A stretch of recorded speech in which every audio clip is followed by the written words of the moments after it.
খিচুড়ি। এই খাবেন নি? তাড়াতাড়ি আসেন, শেষ হওয়ার আগে ইয়ামিন ভাইয়ের স্পেশাল খিচুড়ি খাইয়া যান। গরম গরম ইলিশ খিচুড়ি। ওয়াও ইয়ামিন, তুমি ইলিশ খিচুড়ি বিক্রি করছো? আবার জিঙ্গায়। ওয়াও, এই বৃষ্টিতে ইলিশ খিচুড়ি? দাও দাও, আমাকে 1 প্লেট দাও। এটার ছবি তুলে আমি ফেসবুকে দিব। তাহলে 200 টাকা দাও। আমি তোমার খালা, আর তুমি আমার কাছে টাকা চাইতেছো? এটা কোনো কথা? কারণ তোমার কাছে অনেক টাকা। আরে না না, আমি 200 টাকা দিতে পারবো না। আমার কাছে অত টাকা নাই ইয়ামিন। তাহলে আপাতত আমি তোমাকে 10 টাকা দিতে পারি। 200 টাকা দাও। 10 টাকা দিয়ে কি করব? আমার কাছে বেশি টাকা নাই তো, 50 টাকা আছে আমার কাছে, চাইলে নিতে পারো। তাহলে না না ইয়ামিন, তুমি চাইলে চেকোতে পারো। মিথ্যা কথা। এই দাও ইয়ামিন 50 টাকা। ঠাট্টা কিছু বোঝানো লাগবে না। আমার 50 টাকা কই? এই দাও ইয়ামিন 50 টাকা। দাঁড়াও, তোমার ইলিশ খিচুড়ি দিতেছি। এই নাও, এটা তোমার জন্য। দেখে তো মনে হচ্ছে খেতে অনেক মজা হবে, অনেক সুঘ্রাণ আসছে। কি ব্যাপার ইয়ামিন, খিচুড়ির প্লেটে ইলিশ মাছ কই? যারে তারে ভাজি ইলিশ দেওয়ার উচিত নাই। আরে এসব কি? আমি তোমাকে টাকা দিলাম না? তাহলে 200 টাকা দাও। 50 টাকা দিয়ে কি করব? আরে ইয়ামিন, তুমি আসলেই নাচের বান্দা, আমার কাছ থেকে আসলেই টাকা নিয়েই ছাড়বে। এই নাও তোমার 200 টাকা। অনেক মজা হয়েছে, প্রাণটা জুড়িয়ে গেল। আমি এখন যাই ইয়ামিন। যাও যাও যাও, জলদি যাও।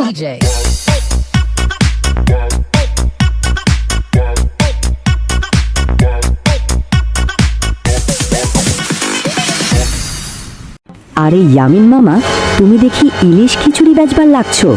জটিল আইডিয়া তো মামা। মামারে আজকে ইলিশ খিচুড়ি খাওয়াও তো। তোমার ব্যবসায় লাল বাতি, ওনা না সবুজ বাতি চকচক করে জ্বলতে থাকবো, বুঝছো? তাহলে 200 টাকা দাও। আরে মামা, তোমার ফয়সাল মামারে তুমি চিনলা না ঠিক মতো। আমি এত পপুলার, আমারে নিয়ে দেশ বিদেশে নিউজ হয়, বুঝছো? আমারে খাওয়াইলে তোমার খিচুড়ির প্রমোশন করে ভিডিও বানাই দিমু, তুমি ভাইরাল হয়ে যাইবা, বুঝছো? আমিও তো ভিডিও বানাই, আমিও ভাইরাল। আমার অটোগ্রাফ নিবা? না মামা, আমার অটোগ্রাফ লাগবো না। আমারে ফ্রিতে তোমার বানানো ইলিশ খিচুড়ি খাও, তাইলেই হইব। যেই না চেহারা, নাম রাখছে পেয়ারা। মামা, আমারে আর পচাইও না। আচ্ছা তোমারে সত্যি কইতাছি, আমার কাছে কোনো টাকা নাই। What the fuck কথা? তাহলে এটা বলতে পারো না? ইয়ামিন, তুমি আজকে আমারে এত মজার একটা খিচুড়ি খাওয়াইলা, আমি তোমারে মিষ্টি আলু খাওয়াবো, ঠিক আছে মামা? আমি মিষ্টি আলু খাই না। তুমি চাইলে একটা ভ্যানিলা কেক আনতে পারো। ও আচ্ছা, তুমি তো আবার মিষ্টি আলু খাও না, ভুইলা গেছিলাম। এখানে তো ভ্যানিলা কেক পাওয়া যায় না, তুমি অন্য কিছু চাইতে পারো। মেন কথা হইলো আমি চাই চিপস। কেন এত কিছু থাকতে চিপস কেন ভাই? না ওই চিপসের নাম গ্রিন চিপস। ও আচ্ছা, আমারও তো চিপস পছন্দ, আমিও খামু তাইলে চিপস। এই চিপসটা কি ঝাল নাকি মিষ্টি বলো তো ইয়ামিন? ওই চিপসের মশলাটা খুব ঝাল, স্পাইসি। তুমি তো জানোই না ওই চিপসের কি মজা। আচ্ছা ভাইগনা, তোমার এই সন্ধ্যায় চিপস খাওয়া মনে।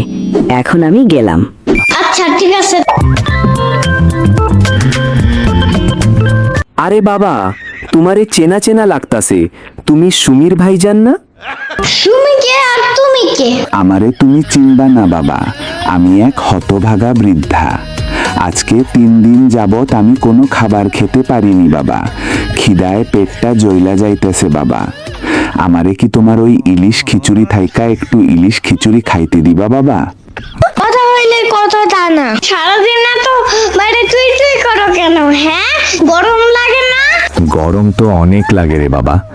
আরে সোনামো, দুঃখের কথা, আমি বুড়া মানুষ, থাকার জায়গা নাই। এই রাস্তায় রাস্তায় ঘুইরা খাই আর রাস্তায় ঘুমাই পড়ি।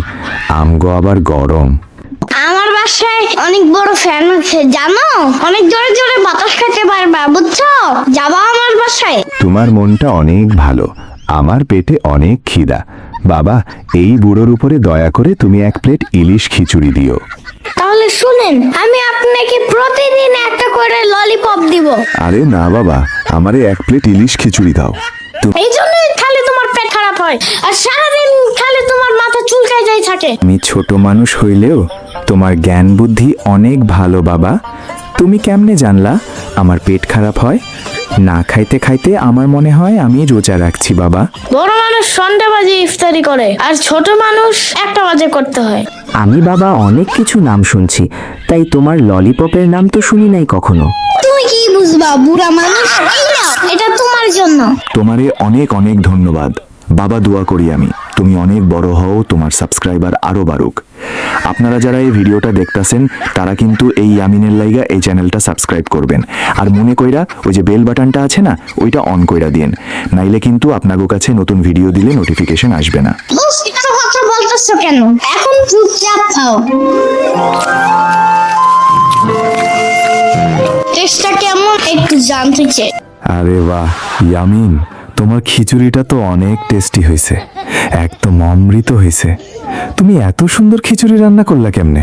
Because I'm the king of that house. তোমাকে অনেক ধন্যবাদ। অনেক দিন পর আজকে কিছু মজার খাবার খাইতে পারছি বাবা। আবার তুমি একা বাসায় যাবা কিভাবে? হারিয়ে যাও যদি? আমারে নিয়ে বেশি টেনশন করো না ইয়ামিন। আজকে উপরওয়ালা যেমনে আমার খাবারের ব্যবস্থা কইরা দিল, থাকার জন্য একটা জায়গা ঠিক বের হয়ে যাবে। আচ্ছা ইয়ামিন, আমি গেলাম তাইলে। যাও যাও যাও, জলদি যাও।